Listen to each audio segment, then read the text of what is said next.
You know, there's a really strong case to be made for a wealth tax. And British economist Gary Stevenson at Gary's Economics has been speaking about this for years on many tours around the world. But whenever anybody hears that, they think, oh, a wealth tax, that means I'm going to be paying taxes.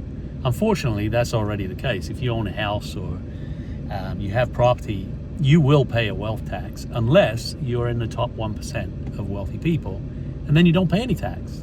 So people like Jeff Bezos gets away with paying zero tax and receiving a child tax credit. Elon Musk doesn't pay any tax at all, and he's worth $1 trillion. These guys are not paying their fair share.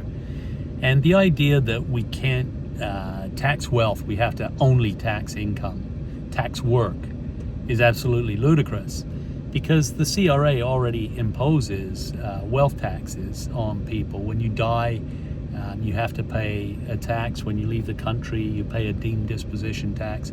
And it would be very simple to implement the same kind of a strategy to tax wealth, not work, and ensure that the top 1% of wealthy people who own 45% of all of the assets in the world, financial assets and hard assets, they should be paying tax on that, but they're not.